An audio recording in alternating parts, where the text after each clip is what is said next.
The Surviving Generations of the Holocaust, based in Seattle, Washington, has taken on the project of videotaping eyewitness accounts of the Holocaust from those individuals who survived the Nazi reign of terror. Millions of people were annihilated just because they were Jewish.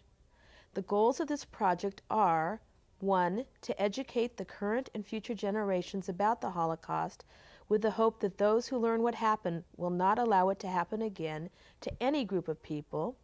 2. To refute false allegations by neo-Nazis and revisionist historians that the Holocaust never occurred. And 3rd, to refute the commonly held notion that the Jewish people offered little, if any, resistance to the Nazis. The voices of the dead are silent. The voices of the survivors must live on forever. My name is Sandy Samuel. Today I am interviewing Mrs. Ann Birulin, a Holocaust survivor. Mrs. Birulin, in order to put your experiences in perspective, I would first like to ask you some questions about your life before World War II. What is your full name? My name is Ann Birulin. What was your name before the war? It was, in Polish, it was Ania Nice, or Anna Nice, and now it's Ann Nice. When and where were you born? I was born in Hruszowice, Poland, October 4th, 1928. Do you remember your home address, or was it a... 61 Hruszowice, the post office Stubno, and near Lvov. Could you describe the town you came from, Hruszowice? Hruszowice was a very small, it was actually a village, and there were about 300 population. And there we had about 20 Jewish families. In other words, what we could make is 1 million, actually. And, okay, go ahead. What were the names of your parents? My father's name was Melech Nice. My mother was Feiga Nice. And your mother's maiden name? My mother's maiden name, she was either Schmalzbach or Kirschner, because my grandfather was Kirschner and my grandmother was Schmalzbach. And on my father's side, my grandfather was Nice and my grandmother was Geizhals. How many brothers and sisters did you have? I had 3 living brothers, David, Yaakov, and Chaim. 2 boys died at birth. And when were they born? David was born in 1913, Yaakov was born in 1924, I was born in 1928, and Chaim was born in 1930. Did you have many other relatives who lived in or near your town? It seems like everybody was my relative.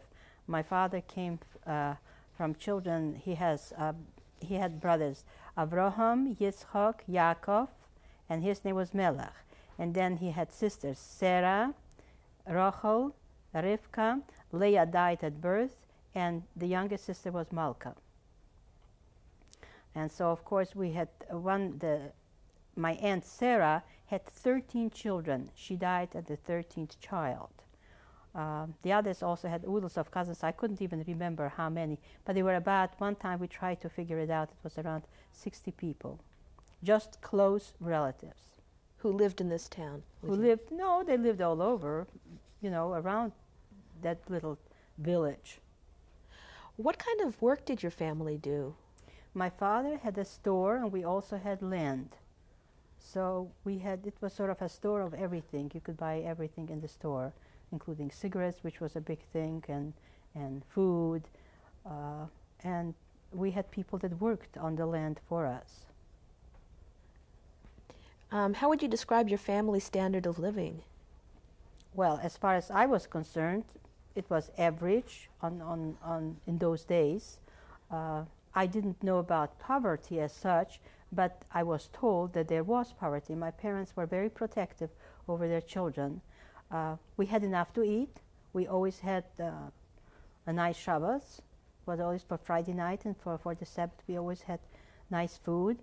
My mother worked very, very hard, and so did my father. My father was a very religious man. He was ultra-Orthodox. He was a follower of the Belzer Rebbe, and he wore long kapota, that is a long coat, black coat, wore a black hat. On the Sabbath, he wore a streimel, that is with little furs, a hat with little furs. Well, we led a very, very orthodox life. What kind of public and religious education did you receive as a young girl? As a young girl, I did go to the public schools, the regular school in Hrushovice. Then the religious schooling, we had a Rebbe that lived in our house, and he came specially to teach the boys in particular. Also, my father always learned with us. He always pushed me into where the Rebbe was learning with the boys, so I would get a little bit more from him. My father also was the reader of the Torah on every Shabbat. My oldest brother David, he also read the Torah on Shabbat. We kept, of course, a kosher home. There's no question about that. What language was spoken at home? Only Yiddish. At home, it was Yiddish. But when I went out of the home, it was Ukrainian and Polish.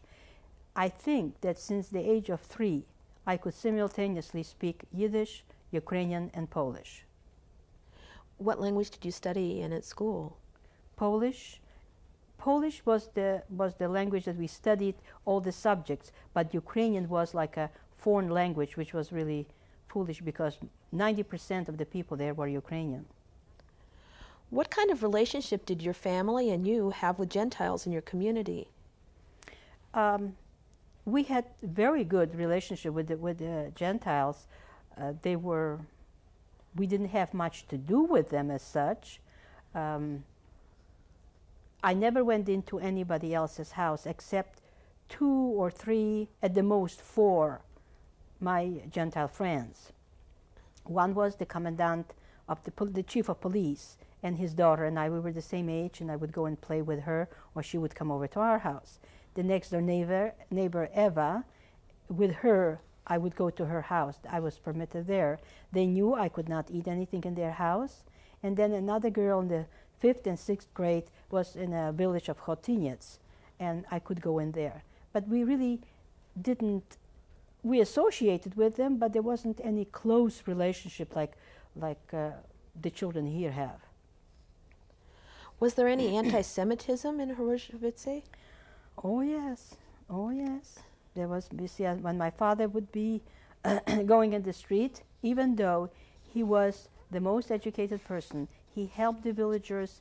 He was not a doctor, but he knew about medicine. This I was told actually after the war, from a girl that knew him, that he helped people. There was no doctor in our village. So he helped out the people, and he would give them medicine, whatever he could. And when he saw it was beyond him, he would send them to a doctor in Krakowiec or Przemyśl, which was neighboring towns. But the kids would go run after him and call him names. There was a special little thing that they made up. I could tell you in Ukrainian, and which means that the stupid Jew, he sold his wife for liver, and now he's going around and crying after her. But my father, it was so it was nothing to it. He didn't worry about these kids, and of course, the girls, the Polish girls and the Ukrainian girls, they thought that the Jewish girls have the vagina is vertical, and so ever so often they would turn over and grab me or grab another Jewish girl to check whether it is really so. And if it wasn't, and of course when they saw that it isn't, so they said, well, you probably aren't quite Jewish. So there was not only this. My father couldn't. He was he was working for the mayor of the city. He could not become a mayor because he's a Jew. But he could do everything for him. Well, there were just some things that they on Shabbos, they disturbed us. They didn't let us pray because the prayers were held in our house. In our house, we had the Torah and the prayer books. So they disturbed, of course, the prayers. And if the people that would come, the Jewish people that would come to prayer, they would throw stones and, well, a disturbance. Calling names was really very, very bad. I'd like to move now to the war period. Were you in Hroszowice when the Germans invaded Poland? Yes, I was in Hroszowice in 1939, September 1st, when the war broke out. First, the Germans came in, and there where the anti-Semitism really started. Even our own villagers, that they knew us so well, they took the Gestapo and they took the, well, my brother said bicycles, so they took away the bicycles and whatever my mother had, rings and whatever diamonds that they could find, they took away. And then one night, all our windows, simultaneously, all the windows were broken. Okay, I'm a little, now, when the Germans invaded Poland, it was who came in and invaded your... The Germans first came in. Then about 3 weeks later, oh, and I forgot to tell you, is that my father the Germans came and they pulled him by the beard, and they tore out part of his beard. He was so unnerved and sick of it that he never was again the same. So when the Russians came in about 3 weeks later, we were just on the border, about 7 kilometers from the border, the Russian and German border. It was a small San, that is a little river, San, and this was just about 7 kilometers from so we were on the Russian side. We were lucky. We were on the Russian side. But how did that affect your life? Well, that affected us in a different way. First of all, my father was never the same after that attack from the Germans and the villagers. And secondly, the Russians called us kulaki. Kulaki means rich. A kulak was a rich man. And so first of all, they took away the fields, which really didn't matter. But they stopped you could not go freely to prayers because they were communists and they were against prayers. And well, in their way, they were also against Jews. My father was already afraid to wear his shtreimel, and he was terribly, terribly unhappy. My brothers, especially Yaakov, he started working in the for the what do you call it, the Gmina? That is well, in the offices where the mayor was, and my father did not particularly like that. Then they took David to be a chauffeur, and he went to Lvov, or used to be called Lemberg. He was in Lvov as a chauffeur for the Russians. He learned how to drive a truck or something, and he was in Lvov. Was he forcibly taken? No, but they persuaded him gently to go. And everybody, you know, in Russia they used to say, "Кто не работает, этот не кушает." Whoever doesn't work doesn't eat. And so everybody had to do something, and therefore Yaakov was a very delicate young man, very bright, but his health wasn't very good. As a matter of fact, he contracted tuberculosis. So in 1940, I don't really remember the Polish date, but it was the first day of Elul in 1940, the first day of Elul when my father died. He just, something went wrong, whether it was a nervous breakdown or they said that he has some tuberculosis on the brain, but he died. But before he died, I was rather frightened. He was yelling, he was screaming, and I sort of moved away, and he took my hand, and and in Yiddish he says to me, "You should not be afraid of your father. I will always take care of you." And another thing was that we couldn't get a hold of my brother David. He was his favorite son, And as you know, it was very important to have the sons to be a Kaddish. And he was very proud of having 3 sons, that he would have 3 Kaddishim. And that is, what does a Kaddish do? A Kaddish says memorial prayers every year, after the first year for every day, and then after that, every year on the date of death, they say a prayer. So my cousin Clara from Chotinets, we sent her to go and get David. No, there was no way of getting a hold of him. We sent letters, we sent telegrams. He didn't get anything. So she went and she got him. When he came home, within 2 hours, my father did die. He just simply was waiting for him to come. That was 1940. At that time, my brother Yaakov got sick, and I don't know, maybe about a few months later, he had to go to a sanitarium for tuberculosis. And that was away from your town? That was far away. That was near Lemberg. That was near Lvov. After that, well, let me see now.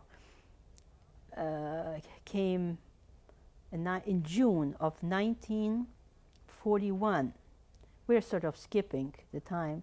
In June of 1941, the Germans attacked Russia, and they were over within hours. We heard some shooting. We thought it was just practicing, and within hours, the German patrol on bicycles came in, and the Ukrainians, they greeted them with flowers.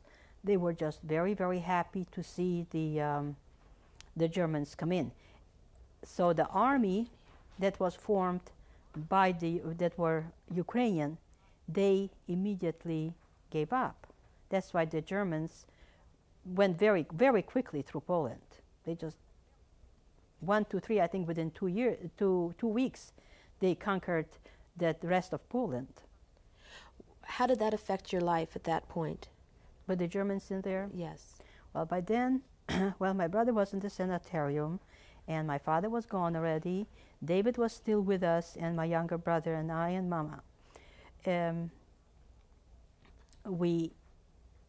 We sat very quietly. We were afraid. We knew what might be coming. My brother started coming. He had to leave the sanatorium, and when he came home, the Germans and the people in our town took him to the jail, and they beat him. They punctured his lungs. They also beat my uncle and some other Jewish people. Just for the heck of it, they took him to jail. They beat him up, and they knew that my brother is a sick boy. They punctured his lungs, and by November 26 or 26 days in Cheshvan, I only remember the dates on the Jewish calendar. So it was 26 days in Cheshvan. He died. How old was he? He was 19. I can't even begin to tell you. It's very difficult to talk about it because, first of all, he was very young, and we didn't know even how to bury him. How are we going to go and bury him? The cemetery was 14 kilometers from our house. No one is going to go and drive him there by horse and wagon. So one Ukrainian man, he said, okay, I'll give you the horse and wagon, but let uncle drive. But we had to do it in such a way that no one would know that we are taking him to the cemetery. So my aunt stayed with me at home, and my oldest brother and my youngest brother and my mother, they went to the cemetery and they buried him. Then, of course, it was the thought of Shiva, the 8 days of mourning. We couldn't keep that. There was no way to have a minyan. It was really very, very sad and very difficult for our whole family. The villagers, some were nice, as usually. Some are nice and some are not nice. We had one neighbor that was very, very nice. On the other hand, the other neighbor, she only wanted to see what she can take from us. So, do you remember your neighbors' names at all? Yes, Yes. Matrona Chachak was a doll. She really was a wonderful, a saintly lady. And Anna Kolasa, that Eva that I mentioned before, that I used to play with her, she got the most because they were the next door neighbors. But when we went later on, when we did go into the ghetto and we wanted to get something back, she says, "You're going to be killed anyway. I'm not going to give it back to you now. If you survive, you can come back and get it, but you're not going to survive anyway." So, but I'm going a little bit too fast now. Let me see now. In March of 1942, my brother David was taken to a concentration camp. The Judenrat in Krakowiec, in the city of Krakowiec, had to produce a certain amount of Jewish men to send them to the concentration camp. Do you know the name of the concentration camp? Yes, Lackie Wielkie. It was in Poland near Tarnopol. Lackie Wielkie. And how old was your brother? Oh, David was at that time about 28, I think, or 27. Was a very handsome, healthy specimen of a man, really very, very good-looking fellow. And so he was taken, and all my cousins, not only he, there was also Baruch and Moshe Danhirsch, Yaakov Kind, a lot of the Jewish boys, but they were taken by the Judenrat, which hurt us very much. You know, because one Jew, but they had no, in all honesty, they had no choice. They had to produce a certain amount of people. And they were sent away. I remember that when they took him to Krakowiec, and he didn't take anything with him, it was cold. I know it was on a Sunday. He and my little brother were playing chess at the time, and they just came in, get dressed, you're going. Where, what, we didn't know. So the next day, my aunt, that her son was also taken, and we went to Krakowiec. It was 14 kilometers from Hruszowice. And as I saw him standing there, so I ran up to him to give him some bread and whatever my mother prepared to take to him. So Gestapo by the name of Wolf, a terrible, terrible man. He haunted us for a year, and he knocked me in my mouth, and he knocked part of my tooth, this tooth here. Was Wolf his last name? Wolf, yes. Do you know what his first name was? No, I don't. I don't really remember. You see, I was too young to know what was going on. I didn't even know the danger of it. At that point, you were how old? At that point, I was not quite 14. In 1942, I was not quite 14. So then my brother David was gone, and he wrote terrible letters. He had a violin before the war, and it was such a precious thing to him. So he wrote to my mother, he said, "Send me some bread. You can sell even my violin. Even my violin you can sell. So just send me some food."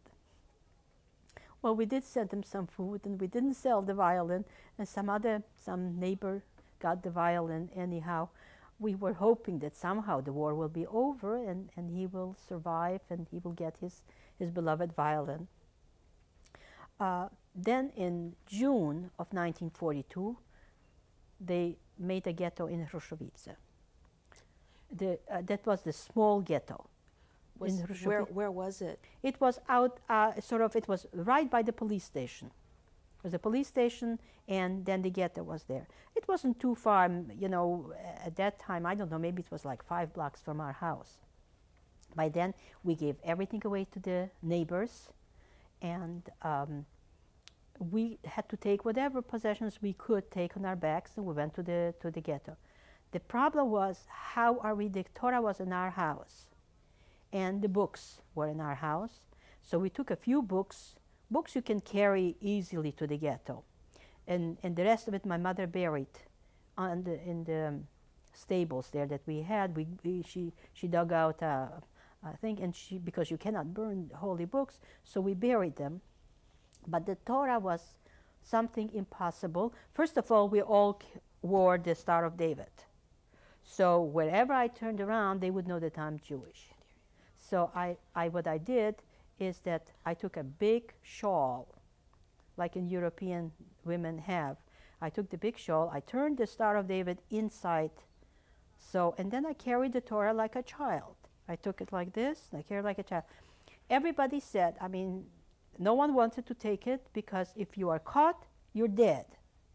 The policeman will kill you. At that point, how many people were in the ghetto with you? In the ghetto was about 35 people. Some ran away before the ghetto, so some were brought in from other towns. I think there was about 35 to 40 people.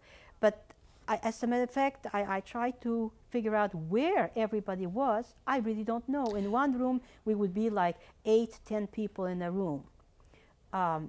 It was just two sides. There were probably about 4 rooms. I really don't know. And there were 2 kitchens. Were they older people, younger people? Everybody. Everybody was there. The older, the younger, the kids, everybody was there. Oh, everybody was together. At what point did you start wearing a Jewish star? And as soon as the Germans came in 1941. As soon as they came in, that was, I would say, within 2-3 weeks. What did it look like, the star? Oh, it was a white piece of cloth and a blue star. Just you had to embroider the blue star on it, or make it with a pencil. But it was a blue star, and this is what we wore. On every piece of cloth, you had to have the Star of David. So this way, I feel very good that I took the Torah to the ghetto, and I walked by the policeman. No policeman, nobody bothered me, and I walked in the ghetto, and we had, but we didn't have Saturdays off. We had to work on Saturdays. So really, and by then my brother wasn't there. There wasn't anyone to read the Torah. And what did you do with the Torah? We hid the Torah, you know, like there are roofs that go like this, and somebody went up on top of the, not the roof, but the, where you get in, what do you call it? Well, where the roof ends, and you just go on the inside there, and we put it in between. We hid the Torah there, and I thought that maybe somehow it would survive, but it didn't. Were you or others mistreated in the ghetto? Were you mistreated? Oh, we were beaten. We were beaten. But, you know, somehow I was lucky. I must say this much, that maybe my father was watching over me. My mother and I and my little brother, we worked like beavers. We didn't do anything to antagonize anyone. And even our Ukrainian guardsman, he says, oh, those two women really work all the time.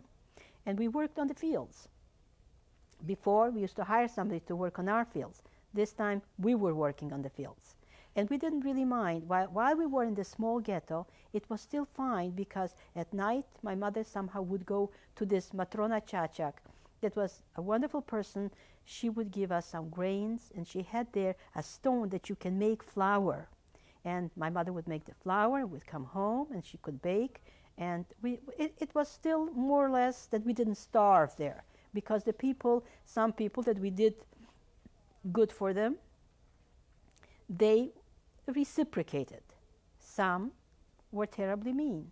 The beating was going on. Wolf, this Gestapo, he would just show up anytime. He would just beat. There was one woman that was deaf.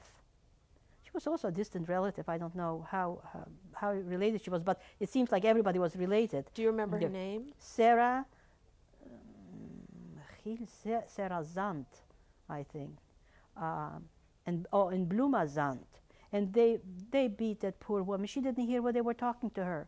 They beat her to a pulp. And actually, this cousin Clara, that I think I mentioned before, that she went after my brother, she stepped in and she says, don't beat her, she's deaf. You're going to kill her, but she still doesn't know what you're saying. So he did stop. And, well, there were a lot of beating going on there, whether it was by the Ukrainians or it was by the Germans. And actually there was one Jewish boy that he was sort of an overseer over the Jewish people. And he was not too kind either. He thought he'll survive. You see what had happened with the Judenrat too. They thought if they will just supply with enough people, with enough Jews, that they will survive. Well, they didn't. And the ghetto was there till about November 28th. And we heard on the 25th, they told us that this ghetto will be liquidated. Somebody from Karnikov came and they said that they're going to liquidate all the Jews and taking them to the Yavorov ghetto. Yavorov is far away.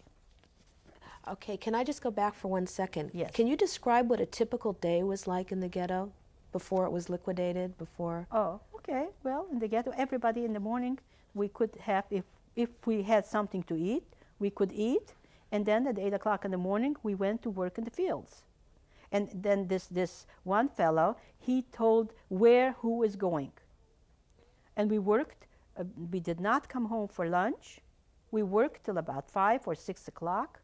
And then we would come home. And there was no place where to move around.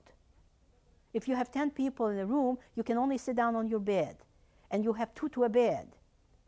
So there really wasn't anything else. And we knew that something is going to happen. We had this feeling, and my mother always, what she did is she sewed in some Polish money into my slip. And then I always wore 2 dresses, and she put on some very good boots on me. So we were always prepared that, and she told me one thing, my mother said to me this, Hanchu, if something happens to me, you and Chaim was his name, but we called him Chaimek must go on. You save your life. If you will live, through you, I will live. And so those were the orders. And in all honesty, I was a very good, obedient little girl, even with my father. And well, this is the way we were brought up, to be polite, to do what others tell you to do, if it is the right thing. Also, my father also told me, at the time just before he died, don't forget who you are. Vergiss nicht, wemes Tochter du bist. Don't forget whose daughter you are. And I do remember these words. They helped me a lot in the future. So that was a typical day in the ghetto. Now, how long were you in the ghetto? From June to the end of November. And about the 25th of November, we heard that our ghetto will be liquidated and we'll be going to Yavorov ghetto. Well, in Yavorov, we didn't know anyone. It was a big ghetto, and you were just a number. So at that time, there was a Ukrainian woman and a Ukrainian policeman. They told my mother that I should go as an Aryan. Now, you were still in the original ghetto. I was still in the original ghetto. I was never in the Yavorov ghetto. I was still in the original ghetto, and there was one very nice Ukrainian policeman, unusual. He said, you know, if I would be married, I would take Anichka to be like my daughter. But I'm not married, and I cannot do anything. But you should consider having her go someplace where she can be a maid, that she can save her life. I was really very immature, and I was very little, blue eyes, blonde hair. So then there was also another Ukrainian lady whose daughters were working also in the fields. They were milking cows, and in that same place where we did. Where we worked actually in the ghetto was an old landowner. His name was Michkovsky, and the Russians actually threw him out, and he went to France. But there was a lot of land and a beautiful palace. To us it looked like a palace. It was many rooms it had. And so these 2 girls also worked for that same, what do you call it, landowners, but he was not there anymore. So these 2 girls, they said, our mother wants to talk to you. And her name was Gritsko. When I came, she said that, you know, maybe I could get Dozha's, my daughter that I went to school with, maybe I could get her birth certificate. A birth certificate you had to get from the priest. There was nobody else had a birth certificate. So she says, why don't you come tomorrow, and I will see if I could get Dozha's birth certificate. What were you to do with that birth certificate?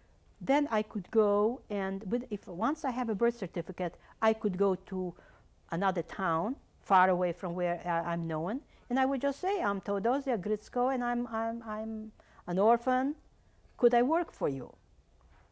So when the next day, it was on a Friday, it was November 28th, on a Friday night, after we ate, my mother said to me, you go and see if this Gritsko will give you the birth certificate. And that was the last time I remember my mother standing outside the ghetto. She waved to me and she says, don't forget what I told you, because anytime they will take us to the Yaborov ghetto, if I am shot and I fall, you and Chaime go on. Don't look back and save your life. But when I went to this lady, she said to me, why don't you stay overnight? Because it was Friday night, and usually the Axias, the Germans had a way of coming and taking people on Friday nights. So she says, why don't you stay overnight? And in the morning, when my Hanka and Zoshka is going to go to milk the cows, I'll wake you up and you will go with them back to the ghetto. During that night, she did not. She was a very uneducated woman, but a very kind person. She did not wake me up. She sent her 2 daughters to the ghetto to see how things are. And when they left, actually, they woke up the people in the ghetto, and they said, we saw the Germans coming in here. They're going to go to the other building there, and they probably will come after you. And this is how this Clara, actually, she got dressed, her mother gave her something to eat, and when the Germans came in, it was around 4 o'clock in the morning, when the Germans came in, they were already dressed and expecting what will happen. But she did not. She promised her parents that she will not run away until the very last minute. And when they saw the Germans coming in, she ran out. She just didn't take anything, whatever she had prepared to take with her. She didn't take anything, and she ran in a zigzag, because somebody said, if you run in a zigzag and they shoot after you, the bullet may hit you, and it may not. So the Germans did shoot after her, but she ran away. Now, Clara was my cousin. Your cousin. And how old was she? She was 28. She was an older cousin. She was the one that went after David to get him to bring home. And she came running to this Mrs. Gritsko, and she said, Anju, they are taking everybody away, and we have to run. I didn't have anything with me. I just left. Just what my mother sewed in some money and 2 dresses on me, but we ran into a forest. Where will we run? We run in a forest. And in the forest, we go into a man that takes care of the forest, the leśniczy and Presh. He says, oi, in Polish he says, children, don't stay here. I cannot keep you here. Now, how far had you run? You ran into the forest. How long were you running? About an hour. And this forester, he says, you cannot be here. If they find you here, they shoot me. They will shoot you and they'll shoot me, and which is true. So where are we going to go? In the meantime, Clara says, we should really find out what happened to our family. Whether they were taken, how were they loaded on cars. So I go back. I was too naive, I come back to this Mrs. Gritsko, and a lady, another Ukrainian woman, she says, how come, Hancho, how come you're here? All the Jews were taken away. So I said, well, because I don't look Jewish, they let me go. It was such a stupid excuse, but the woman was more stupid than I, so she believed me. And I came back to this Mrs. Gritsko. She says, you're going to kill us all, because if anybody saw you coming in here, so she hid me in a stack of hay. She put me on, sort of dug out there, and she got together some things and some food. And her daughter, Dosha, she says, I don't have the metric. I don't have the birth certificate. The priest did not give me the birth certificate, because he would ask, what do you need it for? And so she says, well, she wants to go someplace. Well, he says, no, I cannot give it to you. It's very dangerous to give you the birth certificate. So I didn't have anything. Now, Clara had a birth certificate that another cousin made out of a potato. And I don't know, he put ink over the potato and he wrote out something that this certifies that Clara, that by then her name was already Maria Bodnar. Her name is Maria Bodnar and from such and such town and such date of birth and whatnot. So she had something. I had nothing. But anyway, we went back to the forest and I have nothing. And as we are coming into the forest, there's another cousin that also escaped. And who was that? Sarah Danhirsch.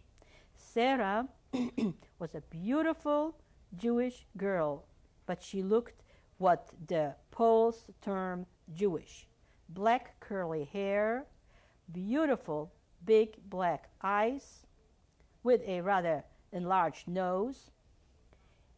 And she is with us. What are we going to do now?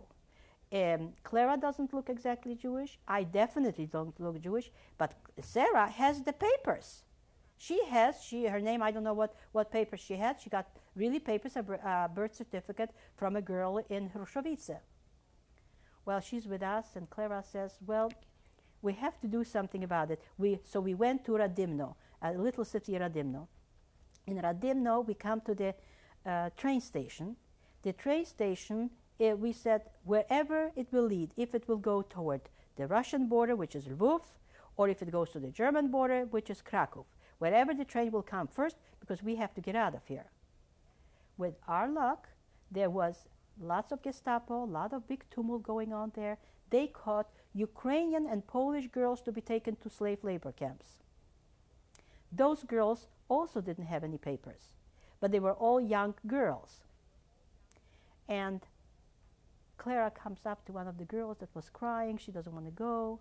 And so when the Gestapo was going, they were going like this. One goes this way and one goes that way. So while they were on two sides, she comes up to the girl and she says, now, you move out of the line, and this little girl wants to go to Germany. She moved out, I moved in.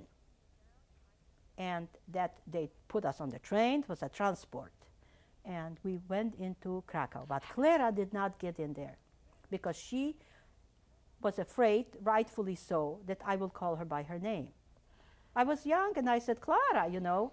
But in the meantime, I should not have done that because her name was Maria by then. My name was Teodosia Gritsko. And that is true, she was right. Also, the girls that were caught on the street were all young girls. And she was already 28 years old. How many girls were caught? I don't know, it was a long line. I really don't know. The train was quite full with all these girls, but some of the mothers brought them some bread to the train station. They had something and some clothes maybe, while I had nothing. I did have the money sewed in. So were you alone? I was alone. I was alone because the other two, they stayed. They felt good because they had the papers. One had a paper made out of a potato, and the other one had real papers. Well, we came to Krakow, and in Krakow there are lots of people. This was a station where they caught all these people to be taken to the slave labor camps. Many, many people. I would say probably thousands of people. And I was sitting there. That was the first day, and I'm sitting and I'm shaking. A German comes in with a German shepherd, and he says that this German shepherd can smell out a Jew. And we think that there is a Jew here. So I said, well, the German shepherd will probably smell me out that I'm a Jew. So there was sitting an old Ukrainian lady with a big shawl. And she says, oh, child, are you that cold? Because I was shaking. I says, yes, I'm very, very cold. Can you cover me up? So she put that shawl over me, and the German shepherd came by there, and he smelled, and he didn't smell anything. And then there was another girl that the German shepherd somehow smelled, and they said, du bist eine Jude. So she says, she pretends she does not know any, she didn't understand. They went away. But in the meantime, I was shaking from head to toes. Then that same evening, they assigned us to sleep on, they were sleeping on bunk beds, without straw, without anything, just wood. Now, where was this again? That was in Krakow.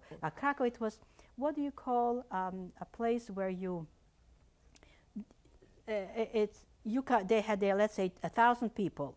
And they send out now, you go here, and you go here, and you go there. It was the central place where they would bring in all the people, and they will send them in different places in Germany. So that night, I came and I decided to sleep on a bunk on top. And as usual, I was brought up very in a religious way. I knew I have to pray, Lane Krishma, that's called evening prayer. So, and I also knew that I have to wash my hands before the prayers. So I went down, I washed my hands, and I said my prayers. I knew everything by heart. I was already almost 14 years old. I was 14 years old. And somehow I started to cry. I cried bitterly, and something, I don't know, something happened that I felt much, much better. I knew that God will protect me. I just had that feeling that somehow God will protect me. And I was terribly alone, and I fell asleep. The next day, as I walked down from my bunk, I take a look, 2 girls from Kalnikov. One was Minka Post, and the other one was Genya Bal. They were 2 cousins. But I couldn't say that I know them, so I just said, oh, what kind of papers? We had some IDs. I said, oh, your ID is a little bit different from mine. They looked up, they saw me, they recognized me. We walked outside, and they told me, she says, you know, we met Clara and your cousin Sarah, and Sarah is dead. I says, what do you mean she's dead? Well, they went to Przemysl, and in Przemysl, the Gestapo was also on the train station. They were going back and forth. And Clara said to Sarah, now listen, if anyone recognizes you, you don't know me. If anyone recognizes me, I don't know you. But she says, I'm hungry, I want something to eat. So Clara says, don't worry, I have some money, and I'm going to go and buy you something. She walked away to buy her something to eat. In the meantime, a Gestapo comes up to her. She was, instead of going away to the side, because the Gestapo was going back and forth, and people were waiting for the trains and whatnot, and they said to her in German, Du bist eine Judin, you're a Jewess. And so she answers, no, I'm not a Jewess, I have papers. Well, if you're not a Jewess, you don't know German. And so they immediately, let's see your papers. They call up, and they find out that the girl, the papers that she has, she has been a long time in Germany already. And they immediately took her, and they shot her right on the spot. They shot her on the spot. And immediately, when by the time Clara came back, and she took a look there, Clara told me that she walked right by her. And she pretended she doesn't know her.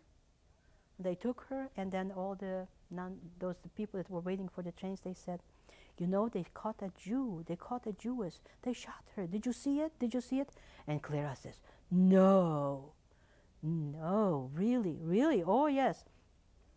And then they are looking for, they're still going around, the Gestapo is still going around for IDs. So they come up and they look for an ID, every other person.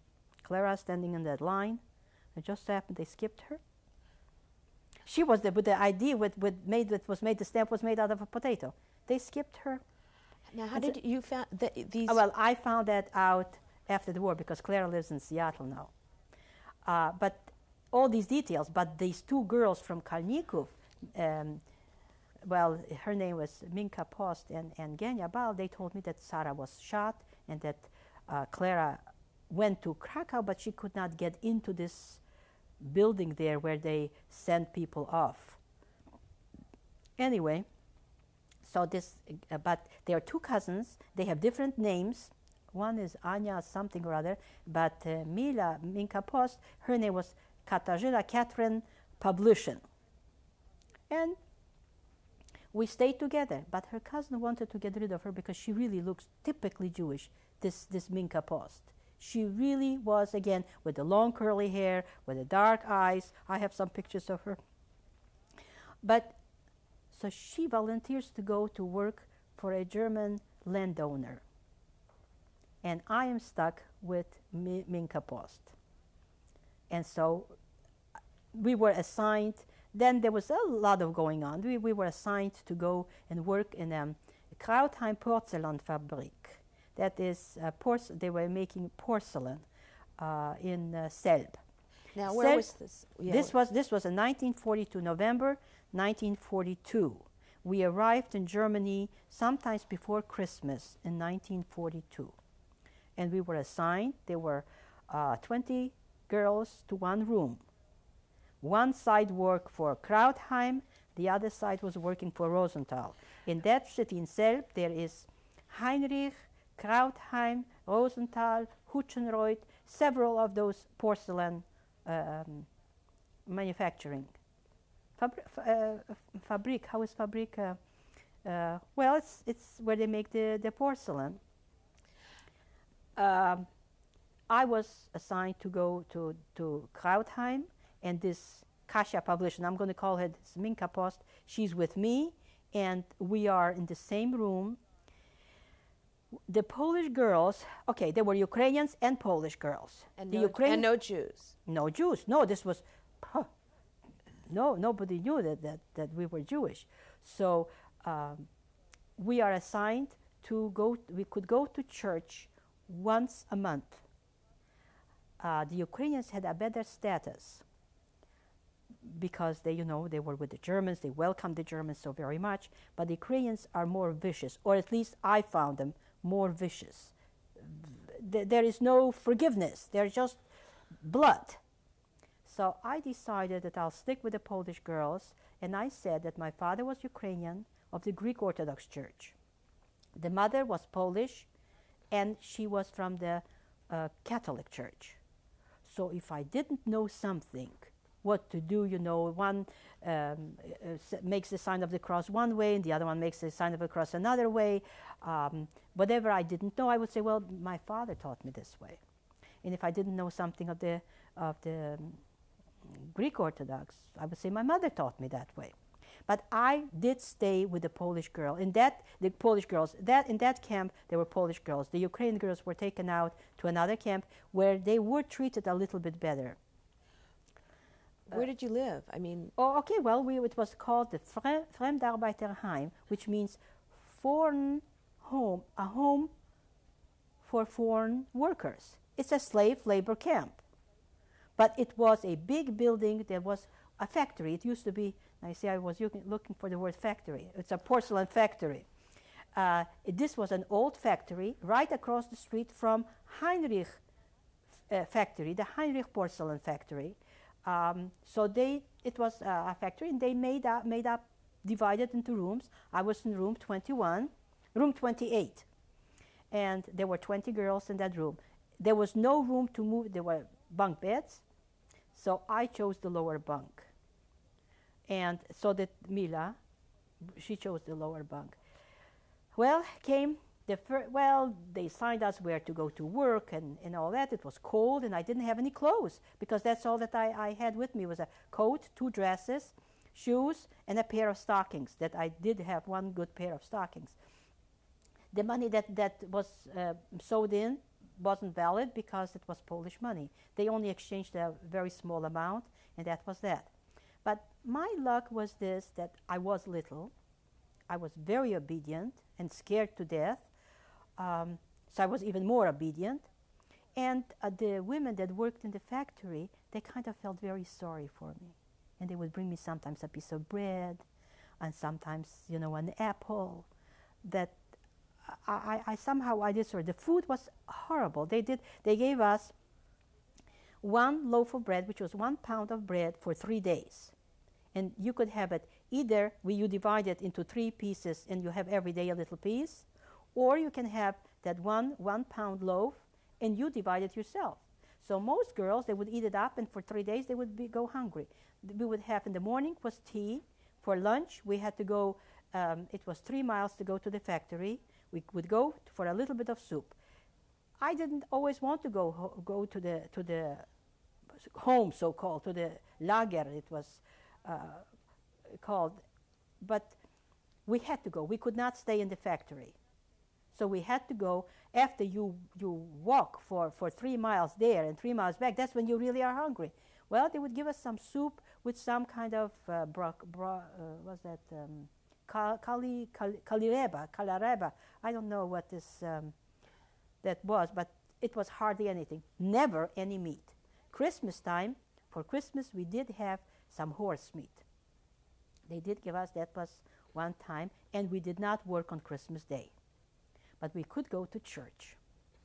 Well, I would constantly say, this day I am sick. One time I forgot, this and that. But once, a very good friend that I made friends, she was also quite young. She was about 17 years old. We became very good friends. And she watched me from morning. She says, don't drink any water. Don't eat. Don't do this. And then finally, I had to go to church. We go to church, and I don't know what to do in church. I was from a very, very Orthodox home. There wasn't even such a thing as making the sign of a cross.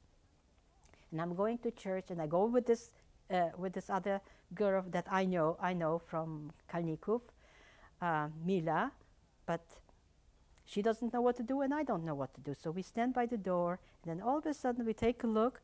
There are another girl standing by the door, and another girl standing by the door, and all of a sudden there are 7 girls standing by the door. And they were all from our room. I couldn't figure this out. So I am the brave one, and I go to the last pew, and I see that, whenever we have to kneel, there is something that you open it up, and I go in there, and whatever everybody else did, I did. Then as we walked out, I said to one of the girls, Amchu? That means one of us? And she says, yes. You too? I was the least expected. And then little by little, one girl, she was from Lvov, and she was you could see that she tinted her hair to be blonde because she had dark eyes with dark eyebrows, but she was a blonde. And then it was I and Mila, and there was 4 others. And then Mila recognized another girl that was not far from another city. Do you remember any of their names? Yes, of course I remember. I remember all the first names. The last names now. Mila was Kasia Pavlishin.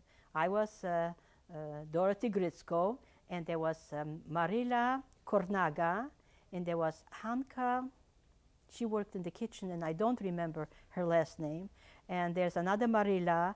And there was Hela Sova. I really don't remember their last names, what they were what names they were. But the first names, of course, I remember.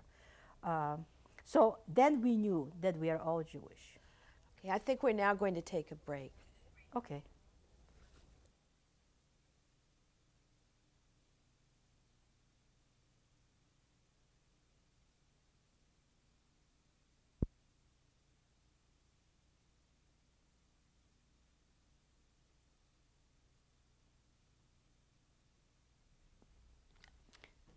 Okay.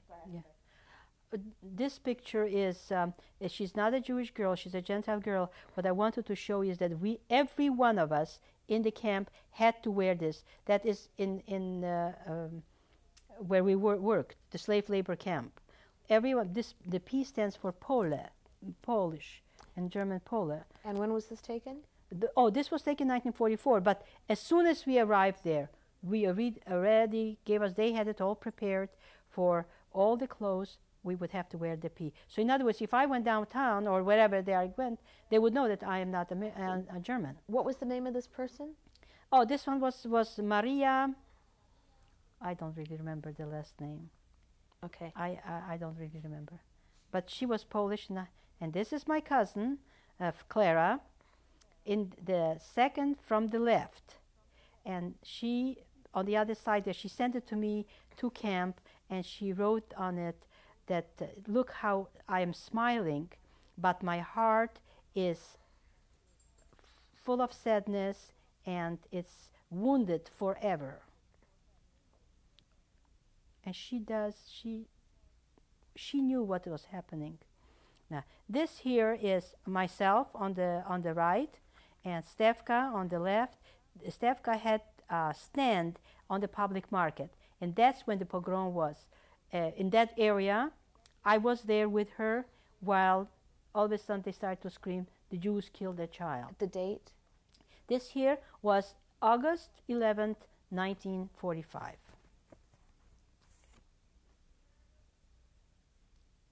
See, I hide the fact that my tooth is broken, so I smile, but not with my mouth open.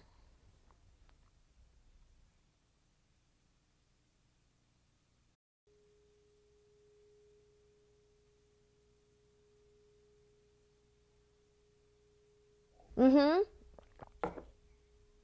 Yeah, it's buzzing, but I hear you. You see what happens is every time you turn on that thing, it buzzes real loud, and so then I can't hear Ann that well. But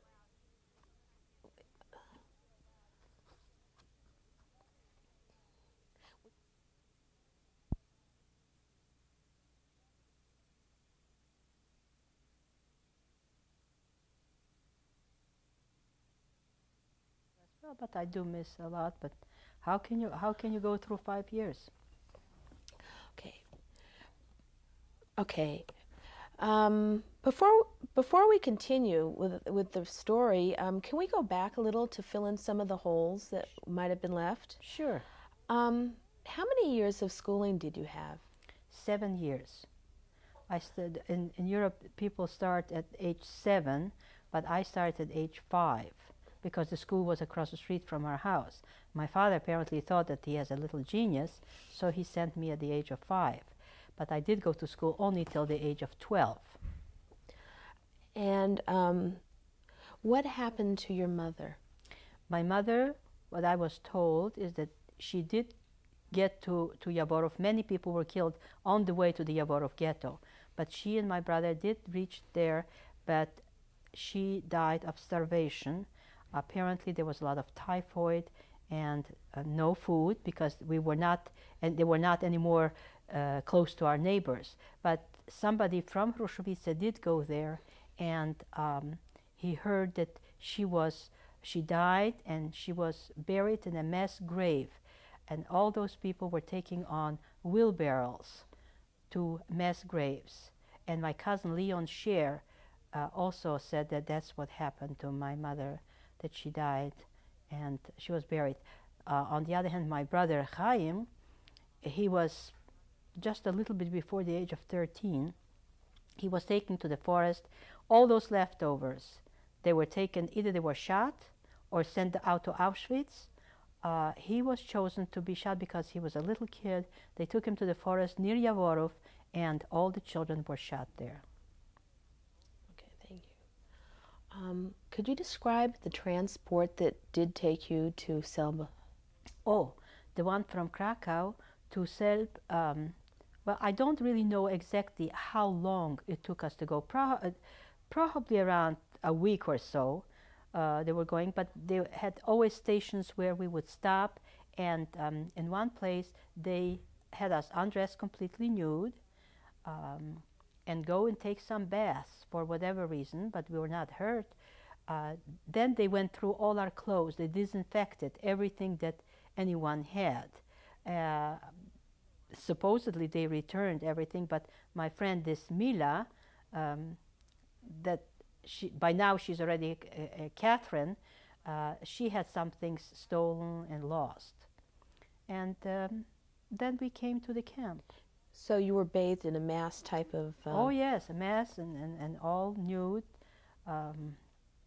Men were going around, walking around like nothing, you know, they just looked us over. Of course, I wasn't much to look at. I was just such a scrawny little girl. Let's go back to Selma, now we're back in the Okay. labor camp. First of all, how long were you there? I came there sometimes before Christmas, which was the end of December, and we were liberated by the Americans on April 20th, which, by the way, was Hitler's birthday. But we still stayed on there. You described how you went to church. Yes. Well, I went to church, and then we found out how many Jewish girls were there. At one time, finally, we have to go to communion. And I know nothing about communion. I knew nothing about church. But by then, I was already learning a little bit about Catholicism.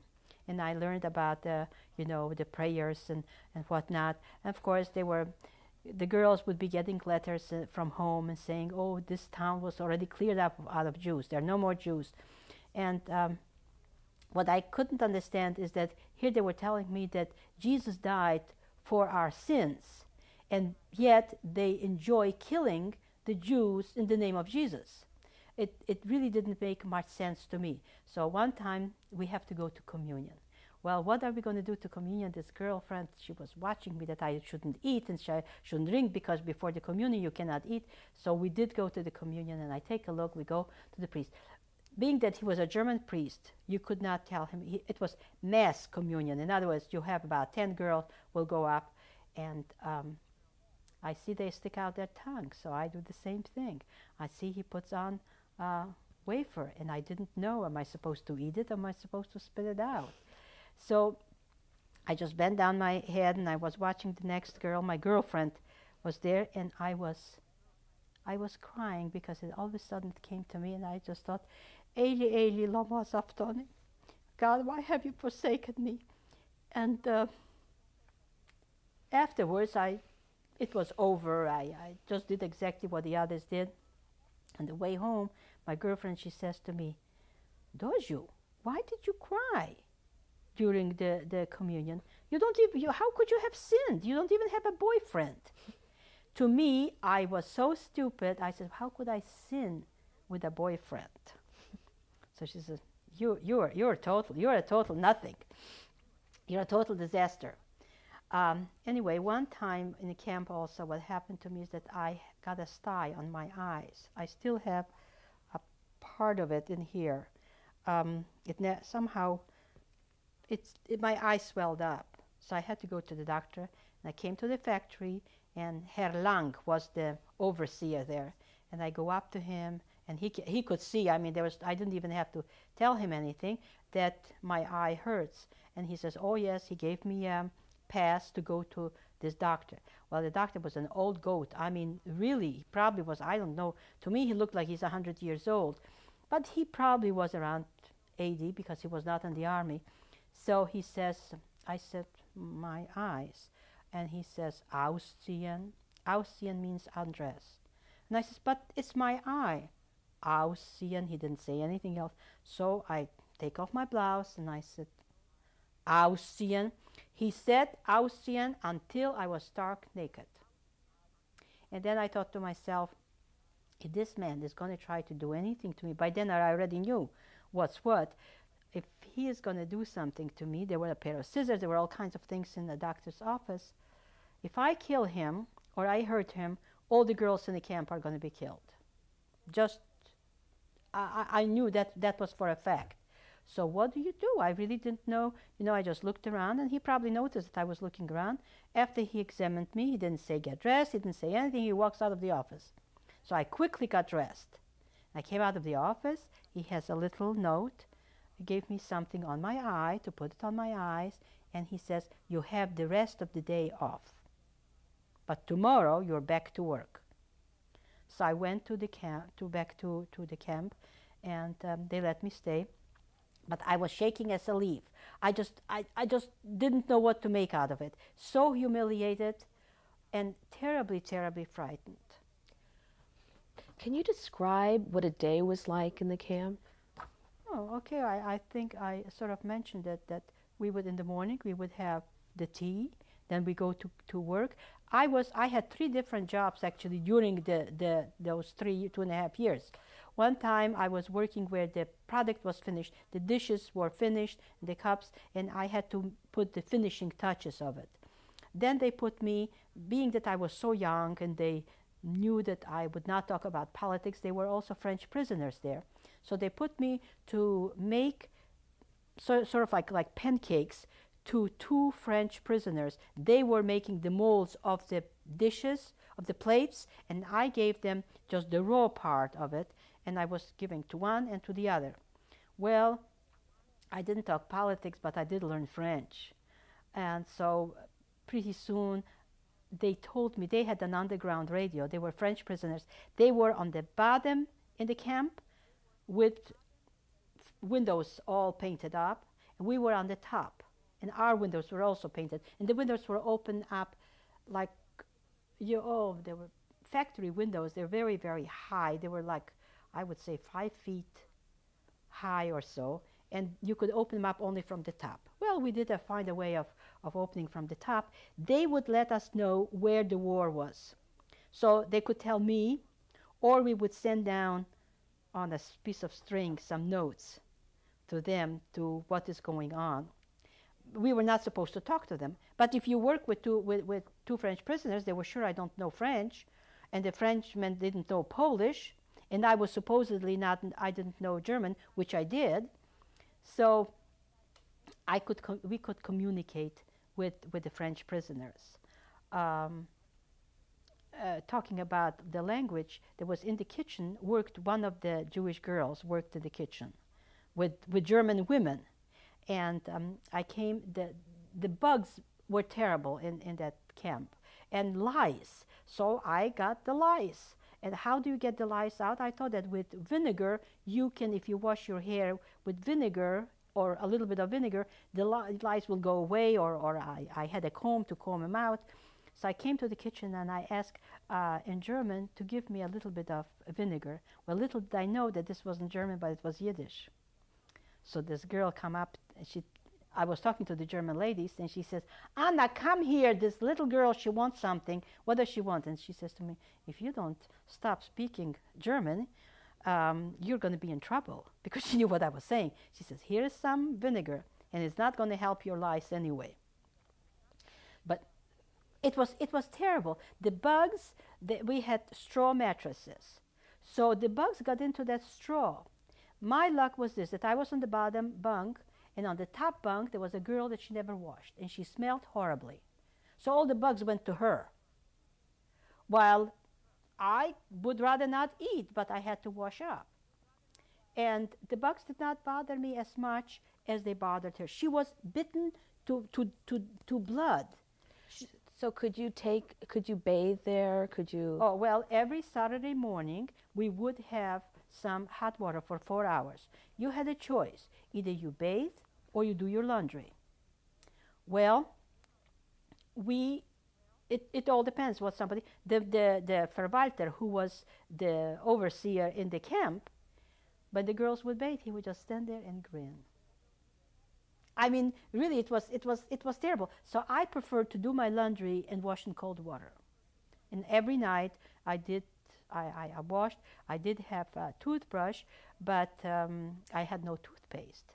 But at least I brushed my teeth, and the soap was, unfortunately, I hope it wasn't from somebody that, because they made out of human beings, they made soap. So they gave us some kind of a black tar soap. And this is how we survived. Did you have any time for relaxation? Well, Sundays were the days off.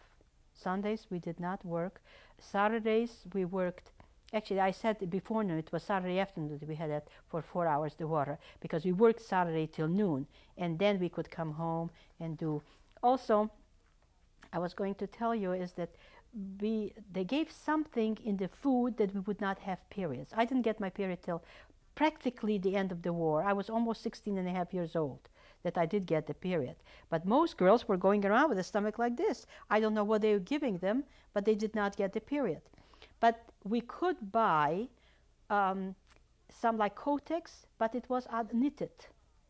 And I unraveled that Kotex, or I don't know what they called it. It was a German name. I unraveled it, and I learned to knit, and I made myself sweaters out of that unraveled Kotex. Well, that was for you to be used for the periods. Now there were two things that they did allow us. They did allow us to buy this Kotex, and they did allow us to take pictures. There was a photographer that we could go there, and we could take pictures. So in order they would have different blouses that someday we can show, or I don't know what they had in mind, but that we were dressed nicely. And I did get a girl from Denmark. I don't know how come she was there, but she was not in our camp, that she liked me. So she saw that I also learned to mend very, very nicely. I was mending my stockings to such a point that there was no stocking left but just my mending. But it was very beautifully done, and she felt very sorry that she wrote to her mother to send her a pair of stockings, and she gave me a pair of stockings sometimes in 1940, the end of 1943, and she gave me a blouse. That's very interesting that you mentioned there was correspondence into the camp? Well, the Netherlands. No, but to the camp? Yes. Yes. To the camp, there was correspondence. The girls did get packages. The girls that have parents at home, they could get food packages, they could get clothing packages. And sometimes if you had something else to exchange, you could exchange some clothing for food or whatever. They were just going on, which I did not participate. I didn't have anything to exchange. So you got no correspondence while you were there? The Doja Gricko's, Doja Gricko and her sisters, the ones that knew that I ran away, I wrote to them. And they and Clara wrote to them. So I knew where Clara was, and Clara knew where I was. But Clara was older, and she knew what's what, and she wrote to me this. Don't write to me, just write to me that you are alive. Don't write to me any details, because just in case, and I am tearing up your letters, you tear up mine. Because in case they find out that I'm Jewish, I don't know you. In case they find out that you're Jewish, you don't know me. But there was another, that Doja Gricko's brother, Dmitry, he was in Düsseldorf. He was also working for a German. He was as a slave laborer. He wrote to me, here I get a letter from, and in the letter he would say, dear sister. And the return address was Dmitry Gricko. So I have a brother. Because after a while, there was some suspicion. They would say, oh, this one is Jewish, this one is Jewish. And even little Dorothy is also Jewish. So I would just ask you, what do you want from me? What makes you think that I'm Jewish? Because you have a Jewish head. Nobody learned French as quickly as you did. So they suspected that you were Jewish? Yes, they did suspect, but there is no proof. And did any Gentiles know that you were Jewish? No, not in that camp. No, not in the camp. But after the war was over, even then I did tell after the war was over to that very good friend of mine that I am Jewish, because she wanted I should marry her brother or whatever. But that was already in Krakow, and that was after the war. Was there any mistreatment of the prisoners in your camp? Well, yes. Well, this Verwalter, he would go, if you were out of line, he has a whip and he whips you. And the same thing was at work. That Herr Lang, one time, it was my fault too.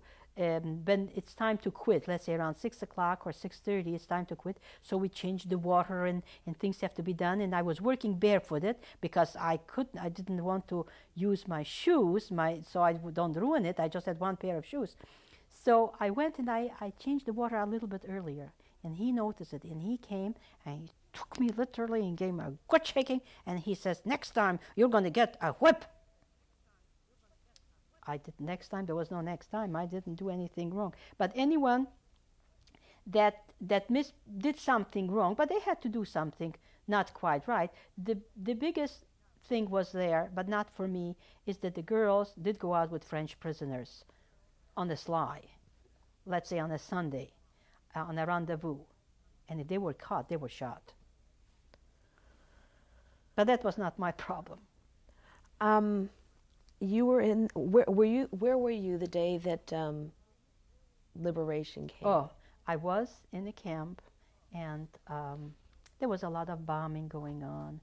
It was a terrible thing. Just a few days before, I was in the city. It was, I think, probably Saturday afternoon, and I took a look, and the Germans were dragging a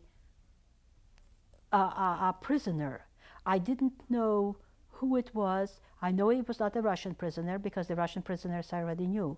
But there was either an American or a British, and they were dragging him to jail. But he was really half gone already. They really just dragged him. And what they did with him, I really don't know. Also with the Russians, toward the end, it was sort of like a death march. And when the Russian prisoners, they were taking them, and if they couldn't make it, they would just give him one bullet. And you saw this?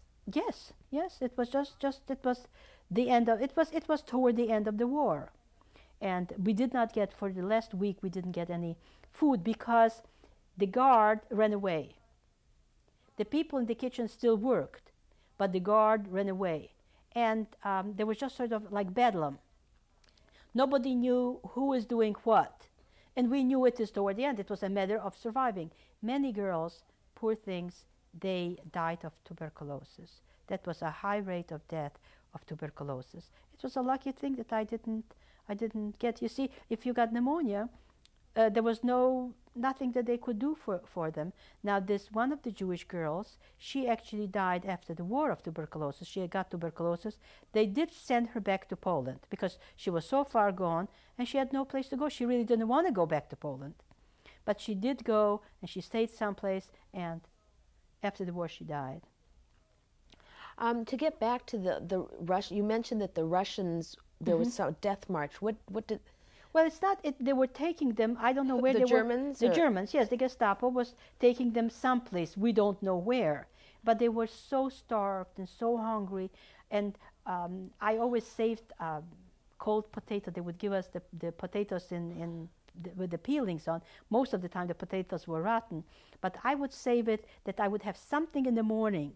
So I had a half of a potato and I threw it to them. If I would have been caught, I would have been shot too. But I just felt that I can survive and he probably won't. So I gave him a half a potato. I just threw it to him. And I don't know how many. The Russian prisoners were terribly mistreated. The French prisoners, they had the Red Cross. The French prisoners were getting some things from the Red Cross. That too sort of, sometimes the two Frenchmen that I worked with, they would bring me a piece of chocolate or cookie or something that they got from the Red Cross. So going back to when you were liberated. Yes. Well, it just so happened they came into the Polish camp and somebody said, "You're free." But he said it in Polish. He says, "I'm an American soldier." And when was this? That was April 20th, 1945. That date I do remember very, very well because he says, "I'm an American, you're free." Here the bombs were going and we didn't know. I was so scared that I hid in a closet. Well, the closet wouldn't have done me any good. But all of a sudden, the bombing stopped. The awful, awful quiet started. The guards were gone. There were no more guards. Everybody from the kitchen disappeared. And the Verwalter, that that manager that was in the man that was in charge of the overseer, that was in charge of the camp, he was gone, his wife was gone, everybody was gone. So we knew something's happened. All of a sudden he says, "I'm an American." "How can you be an American? Speak Polish." So I said to the girls, I said, "Listen, this is a German, and it cannot be an American, cannot speak Polish."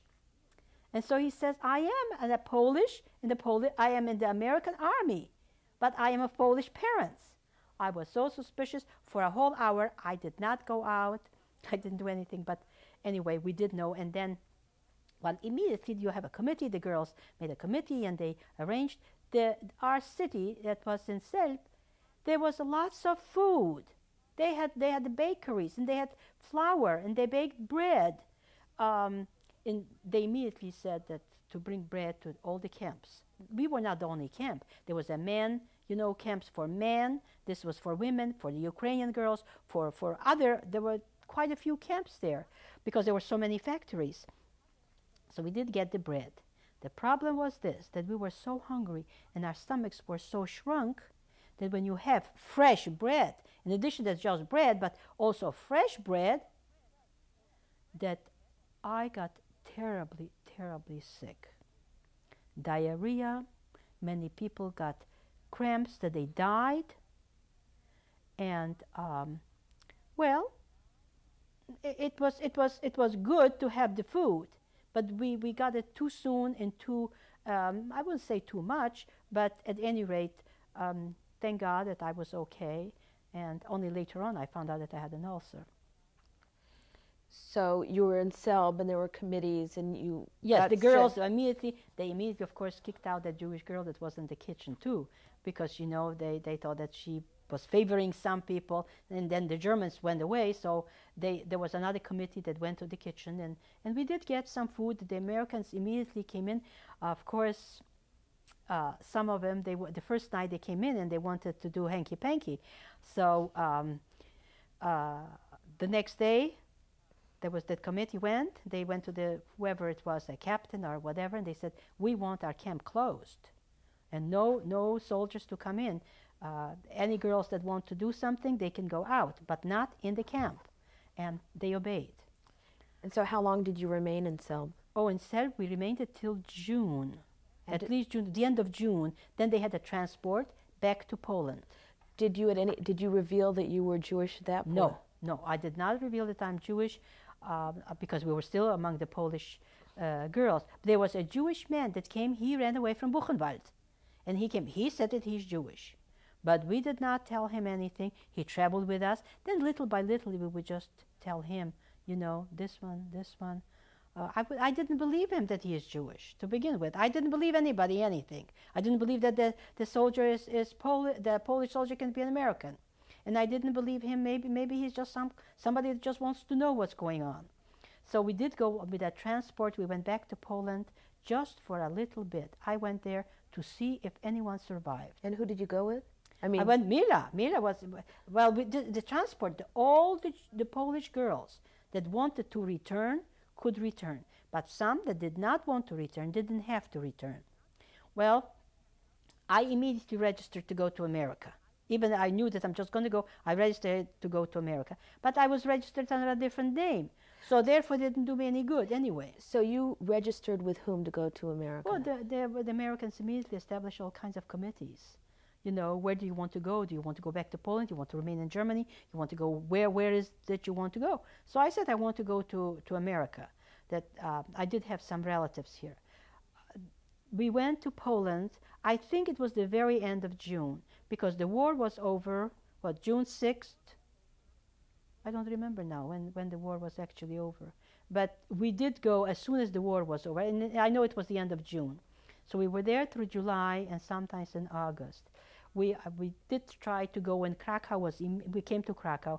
In Krakow, there was immediately committees where you can look and search for family and friends and whatnot. And I went, it was the Ulica Dluga, which means a name of a street, the street Dluga.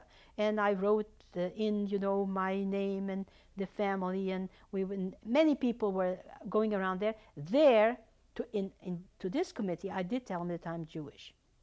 Then comes August, and there I'm at a public market in Krakow with one of the girls, not Jewish girls, that I was on. She had a stand on the public market selling apples, I think.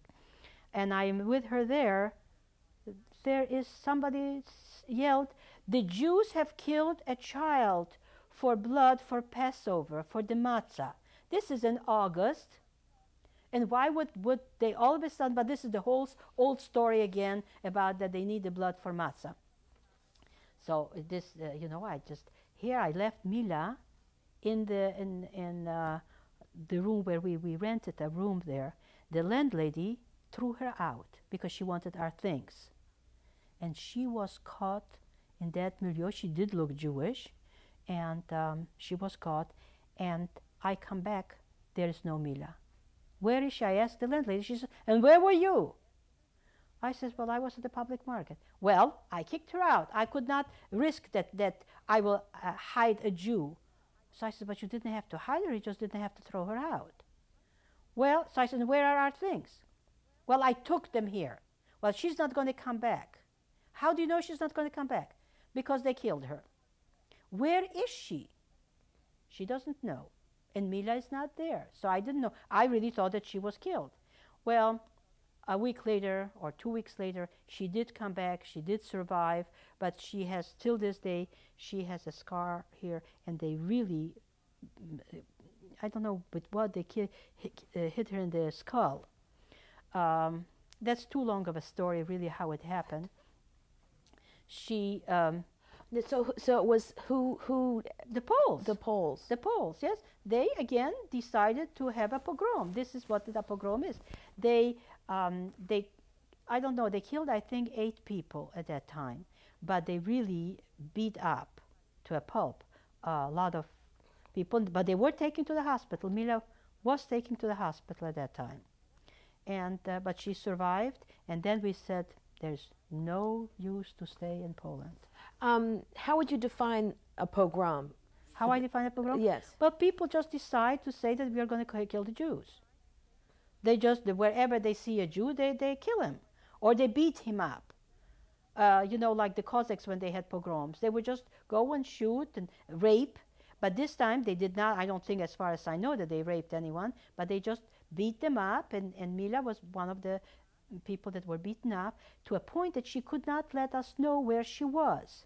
Now, I was still in that room with this Hanya, another girl that was in camp with us. And then she immediately left, while I had to stay behind while Mila was recuperating. When I finally did find out that she is alive, somehow I was stuck with her.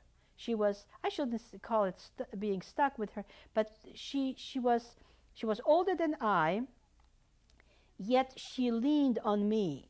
I was, anything that needed to be done, Anya, you go. You do this. And so the same thing was at that time. I stayed behind with her, and then we decided to leave. Well, there was also another story. We went back to the little town. We wanted to go back to Rushovice, and she wanted to go back to Karnikov. That was before the pogrom. We went by train, and on the train comes a Russian soldier, and he wants our things. And Mila says she's not going to give it to him. And he says, if you don't want to give me the things, I'm going to throw you out. So I said to her, give him the things, and don't start with him. He took our little valise, and he disappeared. Then we come to a little town of Radimno. And in Radimno, there was an old lady there, and she says, Dzieci means children. Looks to me that you are Jewish, but I really don't care. But don't go to Rushovice. And Rushovice goes on, Rushovice, Karnikov, in that area, the Poles are killing the Ukrainians, and the Ukrainians are killing the Poles. And both of them are killing the Jews. Don't go there. So we didn't. We listened to her. We went back to Krakow. We packed up, and we went back to Germany. It's a long story to tell you how we went back, because I had a little bit of things, and she had a little bit of things. How do you cross the borders? By then, they were already having, there was a Polish-German border, and then a German-Russian border to cross, to go to the American zone. Well, the Polish-German border, there was a young guy there, and I flirted with him, and he let us through. Now, then we go all across Germany, and we come to not far from Hof. And the Russian guy, he says, you know, you come back at nighttime, and we will let you through at nighttime. We had to cross a river. So then a German woman told us, don't you go at nighttime. All they do is to rape you, and they can even kill you. So you don't go there at nighttime. But at nighttime, what we did, there was another German, there was always somebody, the German, he says, you know, this side of the river is very shallow, and you can cross that river. So we did go, but it wasn't shallow. It was up to here. Now, my friend, Mila, she took off her boots, because by then, I don't know how she bought some boots or something, or some nice shoes in Poland, and she didn't want to ruin her shoes. Well, I said, I don't care, I'm just going to go as it is. And we went, and she hurt her leg. She stepped on something, she hurt her foot. We crossed the board there, and then we are lost. It's a forest, and we don't know where we are, and it's dark, and it's nighttime. And that was August. But still, you know, it was quite cold. So we sit in that forest till morning. A German girl was also crossing that border. So she was with us, and she was quite an athlete. So we are going, and we go, and we go, and we come, and there I see the 2 Russians standing there. Девочки, that means girls. How come you didn't come at nighttime? We were waiting for you. I said, I bet you did. But, so I said, we didn't cross the border? What a terrible thing. And then there was,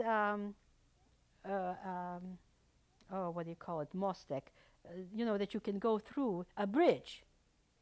They were on one side of the bridge. On the other side of the bridge, they're Americans standing there. So we said, which side are we on? And the Americans, they spoke German, and they said, oh, you're on our side.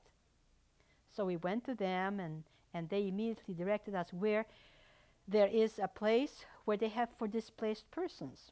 For Jewish, yes, Jewish displaced persons.